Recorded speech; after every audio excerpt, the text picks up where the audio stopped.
Rounded shoulders यानी कि गोल कंधे की गोलाई आगे की तरफ से निकल जाना, ये एक कॉमन पोस्चरल प्रॉब्लम है और ये एक इशू है आजकल बहुत ज़्यादा जो कॉमन होता जा रहा है। इसमें क्या होता है कि आपके जो कंधे हैं वो लीन फॉरवर्ड हो जाते हैं, यानी कि बॉडी की जो आइडियल अलाइनमेंट है, नॉर्मल अलाइनमेंट, उससे जो है वो आगे की तरफ चले जाते हैं। इसमें होता क्या है कि एक पर्सन जो है अगर वो इस कंडीशन में सफ़र होता है तो उसको फील होता है कि उसका ऊपर वाला हिस्सा हंच और स्लच सा हो गया है, यानी कि वो आगे की तरफ झुका हुआ है या आगे की तरफ मुड़ा हुआ है। ये होता किस वजह से है? देखें, जब आप एक पोजीशन में काफ़ी देर बैठे रहेंगे कि यानी कि आपने जो है वो मतलब कि अपने आप के मसल्स का इम्बैलेंस कर लिया है किसी एक ख़ास पोस्चर को अडॉप्ट करके। उसमें हमारे पास क्या होता है कि व्हाट इट इज़, यानी कि क्या आप नॉर्मल इसको देखते हैं। एक रेस्टिंग शोल्डर जो है वो मतलब कि एक नॉर्मल पोजीशन में वो नॉर्मल होता है आपकी बॉडी के अलाइनमेंट के साथ, लेकिन इसमें क्या होता है कि वो फॉरवर्ड हो जाता है, नॉर्मल से फॉरवर्ड, यानी कि थोड़ा सा आगे की तरफ झुक जाना या आगे की तरफ मुड़ जाना। ये होता किस वजह से है? ये इम्बैलेंस होता है आपके मसल्स का। उसके अंदर क्या होता है कि जो आपके मसल्स हैं वो इम्बैलेंस की वजह से आपके शोल्डर को पुल कर देते हैं फॉरवर्ड एंड बैक, यानी कि आप आगे की तरफ ऐसे गर्दन जैसे समझ के कि ऊपर ऊपर वाले हिस्से का आपका गर्दन और हिस्से का बाजुओं का कुब जैसे बन जाना, उस तरह इसको कहते हैं। इसमें सिम्टम्स क्या आते हैं हमें? सिम्टम्स पेशेंट को आते हैं कि उनको पेन, उनके सर में दर्द रहता है क्योंकि ये हिस्सा खिंचा रहता है। उसके बाद उनकी रेंज ऑफ मोशन यानी कि कंधा गर्दन की रेंज ऑफ मोशन रिड्यूस हो जाती है। उन्हें प्रॉब्लम होती है गर्दन को फ़ौरन मूव करने में या एकदम देखने में।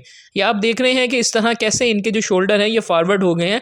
अब हमने उनको स्ट्रेचिंग दी, स्ट्रेचिंग के बाद अब हम उनकी स्ट्रेंथ ट्रेनिंग करवा रहे हैं, यानी कि मसल में स्ट्रेंथ है। देखिए, मैं वीडियो इसलिए साथ में अपलोड कर देता हूँ एक्सरसाइजेज कि आपका टाइम वेस्ट ना हो। आजकल टाइम बहुत कीमती है, तो इसीलिए एक्सरसाइजेज भी देखते रहा करें और इसके साथ इसकी कॉजेज़ और प्रॉब्लम्स भी सुनते रहा करें। देखिए, सबसे बड़ी कॉज इसकी क्या होती है?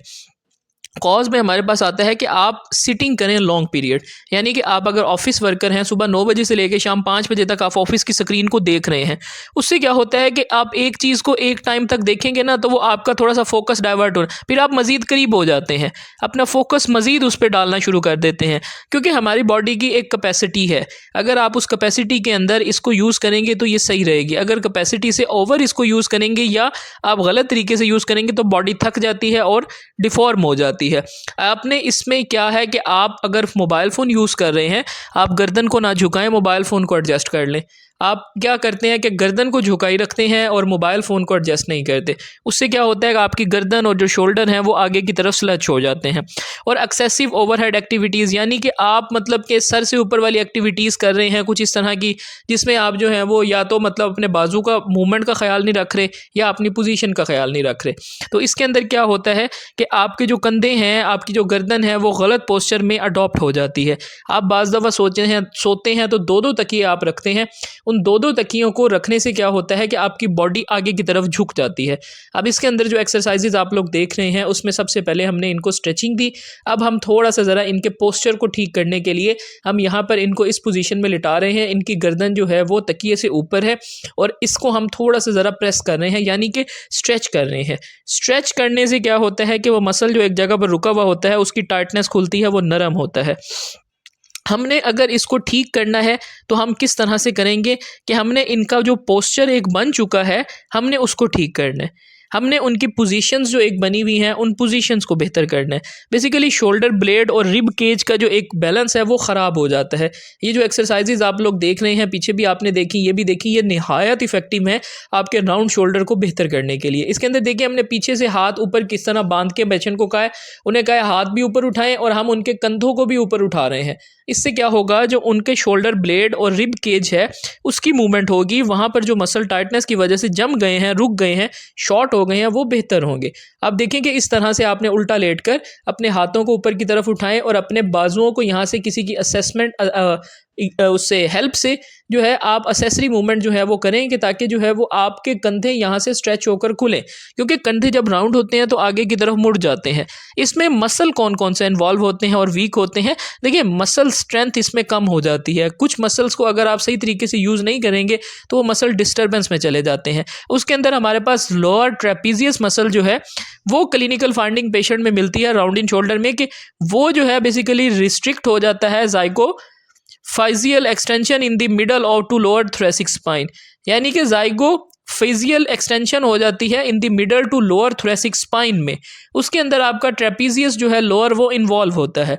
आपने उसके लिए जो एक्सरसाइज करनी है, आपके राउंडेड शोल्डर को देखें, इस तरह से मुट्ठी बनाएं और अपने आप को दूसरी तरफ देखने की कोशिश करें।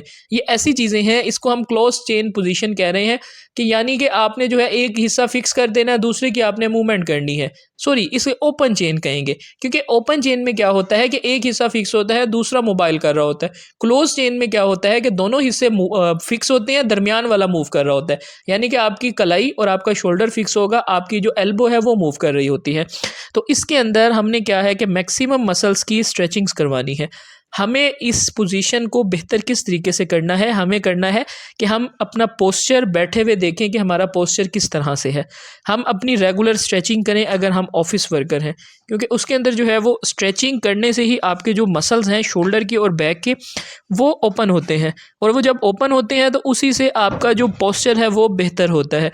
आप अपनी रूटीन के अंदर क्या करें कि स्ट्रेच करें फ्रीक्वेंटली, और अपने बैक मसल, अपर शोल्डर मसल की स्ट्रेचिंग एक्सरसाइजेस करें और उनकी थोड़ी सी ज़रा स्ट्रेंथनिंग भी करें।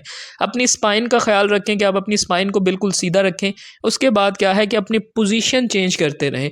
अब जो एक्सरसाइजेस आप लोगों ने पहले देखी, इसके अंदर सारा कुछ जो है वो आपको बता दिया गया कि राउंडेड शोल्डर क्यों होते हैं, किस वजह से होती हैं और इसके अंदर एहतियात क्या करनी है। अब थोड़ा सा एक्सरसाइजेस पर आते हैं। इसके अंदर जो आपने स्टार्ट में एक्सरसाइजेस देखी वो भी सारी बहुत इफेक्टिव एक्सरसाइजेस हैं। ये एक्सरसाइजेस आप देखें कि सोलली जब ये अपने कंधे को इस तरह मूव कर रहे हैं, ये इनके शोल्डर पर सारी मूवमेंट जा रही है।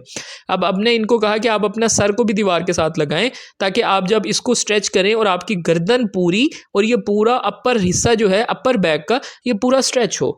जितना अच्छा ये स्ट्रेच होगा उतनी इनके शोल्डर में बेहतरी आएगी। ये पोजीशन बहुत डिस्कम्फर्ट देती है, आपको डिस्टर्ब करके रखती है, क्योंकि आपने 100 चीज़ें करनी होती हैं। यानी कि आपने ड्राइविंग करनी है, आपने मतलब कि वर्क करना है, कुछ भी करना है, आप फ़ौरन एकदम इस तरह नहीं देख सकते, आपको पूरा अपना पोस्चर मूव करना पड़ता है। तो उसको ठीक करने के लिए आपके राउंडेड शोल्डर और अपर हंच जो बन जाती है कोहान सी, उसको बेहतर करने के लिए आप ये एक्सरसाइजेस करें। इसमें क्या है कि जितनी अच्छी आप एक्सरसाइजेस करेंगे उतना जो है वो आपका ये हिस्सा बेहतर होगा और आपकी मूवमेंट बेहतर होगी। क्योंकि अगर आप इसको इस तरह से छोड़ देंगे तो कुछ टाइम के बाद ये हिस्सा आपका परमानेंट फिक्स हो जाएगा, यानी कि पक्का हो जाएगा। तो उसके बाद इसको जो है वो प्रॉब्लम होती है आपको बहुत ज़्यादा। इसीलिए जब आप फेस करें कि आपके कंधे आगे की तरफ मुड़ रहे हैं, आपकी गर्दन आगे की तरफ झुकती जा रही है, कुब बनता जा रहा है, तो उसके अंदर आप ये एक्सरसाइजेस लाजमी करें।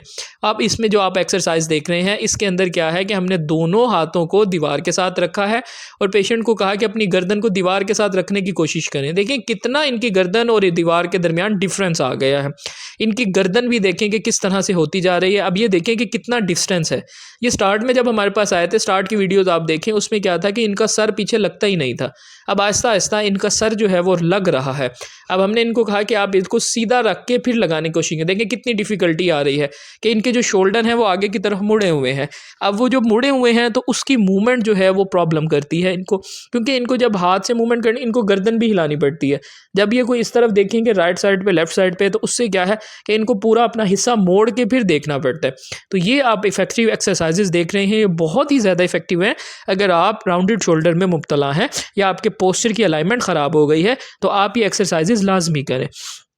ये वाली देखें कि इसके अंदर आपने जो है वो अब हमने इनको कहा कि आपने हाथ रखने हैं लेकिन आगे जाना है।